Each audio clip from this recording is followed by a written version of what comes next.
part of my story is that, I had an on again, off again daddy. My parents divorced when I was 2.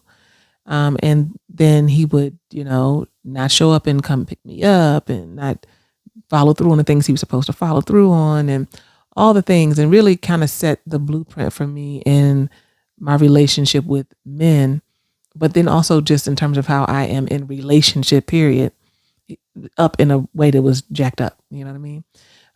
Because I did not trust, extremely self-reliant and independent. And in this culture, that's very much rewarded, but there's obviously, I'm saying obviously, but if you don't know, there's something wrong with that, with being extremely self-reliant and independent. That's not a virtue. You want to be interdependent, and you want to, know how important you are to other people and how important they are to you. So I think that relationship, like, it just, in the way that my, that the lack of consistency was and all of that, well, a couple of things, like when I was little, and like, for example, I don't know, I'm getting emotional.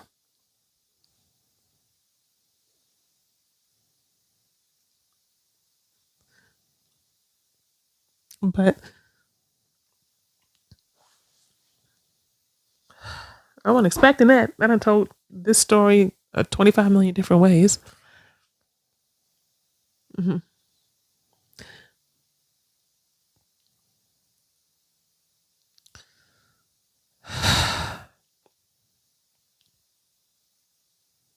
I don't know why this particular thing is making me very emotional, but we never talked about it. Nobody ever said, how do you feel?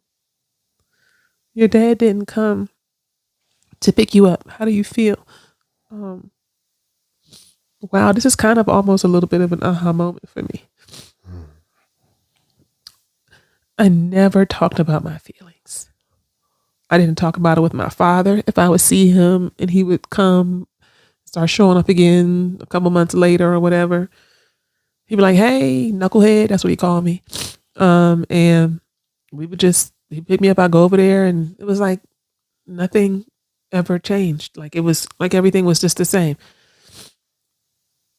God bless my mother, who is my hero. But I don't recall her ever asking me how am I feeling about it or what was going on for me. This is why, y'all, sidebar, this is why it's so important to ask our kids how you feel. How you feeling? You were just saying that the other day about one of our kids. I need to check in with him to see how's he feeling. Right? Because I definitely, from the example of my parents, was taught how to be a hustler, how to activate, get things done. But I did not have a good understanding of how to deal with my feelings. And so I think, on one hand, oh my God, this is such a moment for me. On one hand, I was angry, and it started from being angry, obviously, about the fact that I couldn't rely on my dad. But also, I don't think I had any familiarity with, like, getting in touch with, like, I was sad that my feelings were hurt. Nobody ever talked to me about that. I just had angry feeling after angry feeling continue to be stacked up over the years.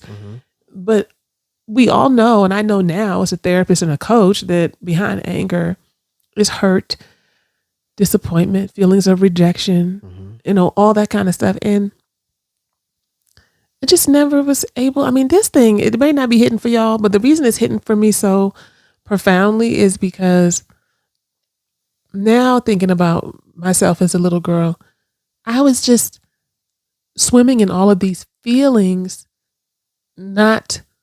probably not even knowing, not even having any understanding of what was going on internally inside of me. And I was just, it feels as though I was just left to deal with that.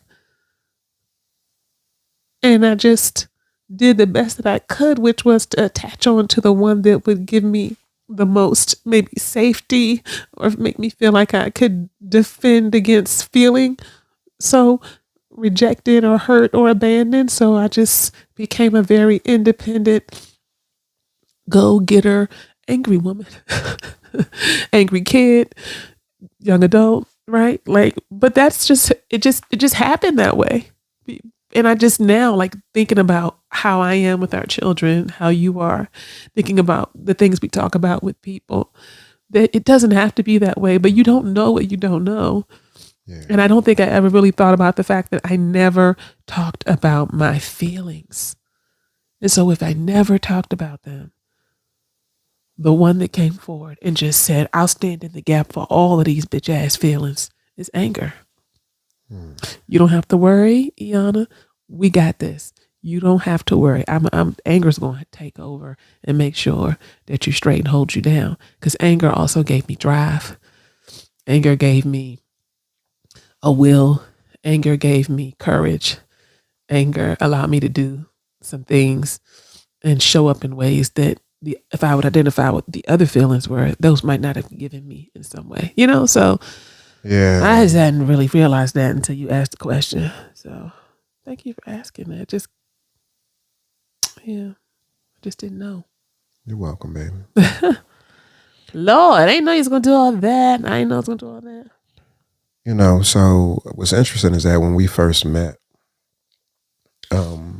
you said that anger, showed up in a way in which it may have manifested in terms of drive, ambition, and go get itness and all of that type of stuff. And so because I didn't really experience you, with the exception of you telling me that you were angry and some of the ways in which you may have acted out when you were growing up before you knew me, I didn't experience you early on as being angry. Mm-hmm. And so it's funny how you can have those emotions, you can have that feeling, which is a very strong one, but it's like the light is dispersed. And so it shows up in a different way. Mm. And so it's not that you were coming at me with negative energy, rah-rah. You were actually very inviting and warm, and you felt soft to me back then, as you still do today. And so... Really? I didn't know that.